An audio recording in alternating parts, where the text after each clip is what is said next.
तो आखिरकार desert wipers ने एक हार का सामना किया ILT20 2025 में, मगर पिक्चर अभी भी बहुत बाकी है और ये कारवा आगे बढ़ रहा है because they are up against Sharjah Warriors. और मेरे साथ है यश आखिरकार law of averages has to catch up with everyone. Absolutely. और आपने पिक्चरों की बात की, मेरा होना तो बनता ही है यहाँ पर। लेकिन हाँ, डेजर्ट वाइपर्स की आप बात कर रहे थे, बहुत बढ़िया टूर्नामेंट रहा है उनके लिए अब तक। एक भले ही हार का सामना करना पड़ा, बट लाइक यू सेड कि पहले हार जाए तो बेटर है, क्योंकि दोनों टीमों के बीच में अगर हम इनकी हिस्ट्री देखें तो आंकड़े कुछ इस तरह नजर आते हुए कि इनके आंकड़ों में डेजर्ट वाइपर्स का पगड़ा भारी है।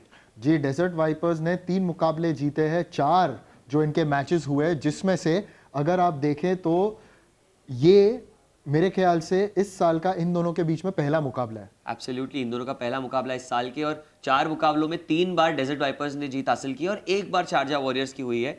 लेकिन अगर स्क्वाड की तरफ नजर डाले निशाद, तो डेजर्ट वाइपर्स की स्क्वाड कमाल की है, अच्छी डेप्थ है, अच्छी एक वैरायटी ऑफ प्लेयर्स है इनके पास। सारे पोजीशंस में इनके पास 2-2 प्लेयर्स है।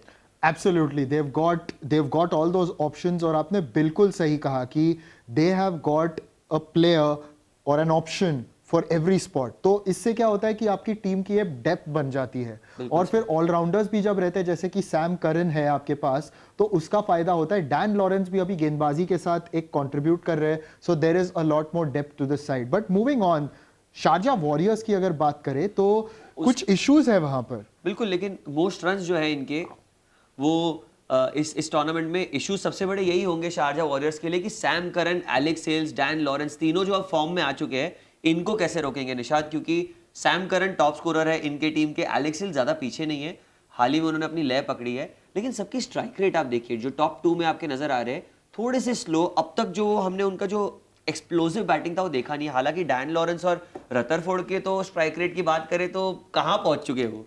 आपको सिचुएशन देखना पड़ेगा, क्योंकि सैम करन जो कई बार जो खेलते हैं तो वो स्टेबिलिटी देते हैं, और Alex Hales had 1 innings where he scored 20 on 30 balls, तो उसके वजह से एक ये स्ट्राइक रेट का मसला हो गया। बिल्कुल ऊपर नीचे हो गया। लेकिन अब ये मोस्ट रन्स तो हमने देख लिया, पांचों बैट्समैन बहुत काबिलियत रखते हैं। गेंदबाजों का क्या हाल है? मोस्ट विकेट्स में लॉकी फर्ग्यूसन टॉप पर नजर आते हुए, मोहम्मद आमिर उनके थोड़े ही पीछे, लेकिन वरिंदु हसरंगा वापस आ चुके हैं। How impactful will he be with the bat, with the ball and as a player altogether, Nishad? No doubt, very very important। और वनिंदु हसरंगा ऑफ कोर्स एक अलग डिमेंशन ऐड करते हैं कोई भी टीम में, मगर और एक मैं बात कहूंगा कि नेथन साउटर के होने से भी एक और डेप्थ सी आ गई है स्पिन बॉलिंग में, because in the game that they one last against Abu Dhabi, तो नेथन साउटर का योगदान बड़ा अच्छा था, वनिंदु हसरंगा के साथ बहुत अच्छा उन्होंने कंबाइन किया था। बिल्कुल बिल्कुल, 3 विकेट आई थिंक उसमें ही निकाले थे उन्होंने, 2-3 विकेट निकाले थे जहां पर।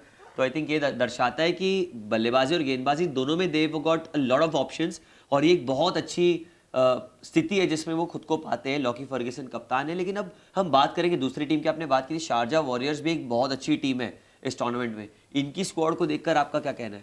काफी सारे इश्यूज है, जैसा मैंने पहले कहा। सबसे पहले तो कुछ खिलाड़ी आए नहीं है, जैसे कि Matthew Wade is not yet here, और कुसाल मेंडिस भी नहीं है अभी तक यहाँ पर। हरमीत सिंह देखना है कि अगर वो फिट रहेंगे और फिर वापस आएंगे। Tom collar Cadmore same situation.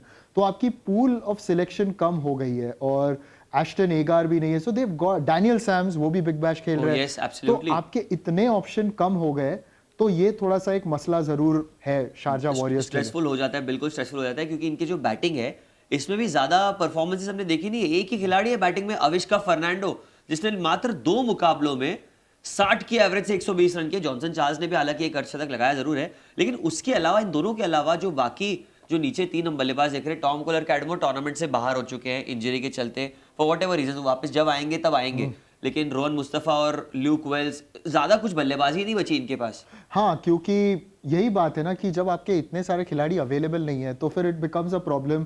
और अगर जो अवेलेबल नहीं है, ऊपर से आपके साथ 2 इंजरीज को भी आपको डील करना है, right. So it has become a bigger issue. और वो दोनों आपके प्लेइंग 11 के प्लेयर्स हैं, मतलब आपके स्ट्रेंथ है आपके टीम के। एग्जैक्टली, तो उसके वजह से ये प्रॉब्लम हुआ है। मगर अगर गेंदबाजों की बात करें, Sharjah Warriors, Tim Southee leading wicket taker, Adam Milne ने भी 4 विकेट लिए, आदिल रशीद अभी भारत में है T20 सीरीज खेलने के लिए, तो ये और एक खिलाड़ी है जो अनअवेलेबल है। ओ यस हाँ, यस, और जो खिलाड़ी खेल भी रहे उन्होंने कुछ खास विकेटें निकाली नहीं। टिम साउदी 4 मैचों में सिर्फ 5 विकेट है उनके। इकोनॉमी महंगी है। एडम मिल की भी वही हालत रही है, 8.8 की इकोनॉमी है, 4 इनिंग्स में 4 विकेटें इनके नाम। तो ये दिखा रहा है कि आपके जो स्ट्राइक बॉलर्स है जिनके ऊपर सारा भार होना चाहिए विकेट लेने का, वही विकेट नहीं ले पा रहे। हरमीत सिंह टूर्नामेंट के बाहर हो गए इंजरी के चलते, अब कब आएंगे हमें पता नहीं है।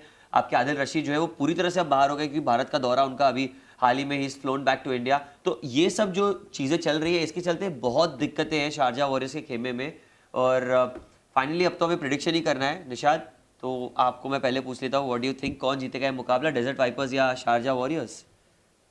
Desert Vipers. ओहो, इन्होंने हमेशा ही डेजर्ट वाइपर्स को बैक किया है। और मगर पिछली बार कहा था that the law of averages will catch up at some point, और अच्छी बातें हो गया पहले। अच्छी बात है क्योंकि you want to get that defeat out of the way, और फिर उससे मदद भी होती है जहां पर आप अपने स्ट्रेंथ्स वीकनेसेस को वापस थोड़ा सा इंट्रोस्पेक्ट करते हैं। एब्सोल्युटली एब्सोल्युटली, जीतते रहोगे तो फिर वो हारना भूल जाओगे। एक मैच खराब पड़ गया, एक स्थिति खराब पड़ गई तो वहां से जीत नहीं पाओगे वो, बस ऐसे हो जाते हैं, थोड़ा जग जा। हाँ। और अगला मेरा भी प्रेडिक्शन है डेजर्ट वाइपर्स, क्योंकि आई थिंक कि दोनों टीमों के बैलेंस के हिसाब से डेजर्ट वाइपर्स का ज्यादा एक्सपीरियंस है, ज्यादा बेटर खिलाड़ी है, ज्यादा प्लेयर्स इन फॉर्म है और ज्यादा नॉन इंजरी प्लेयर्स खेल रहे हैं। Exactly. तो हमारा तो ये प्रेडिक्शन था। आपका क्या प्रेडिक्शन है ये जाकर कमेंट सेक्शन में जरूर बताइएगा, और सिर्फ डिजिटल 2 स्पोर्ट्स पर जुड़े रहिए, ILT20 का मजा उठाइए।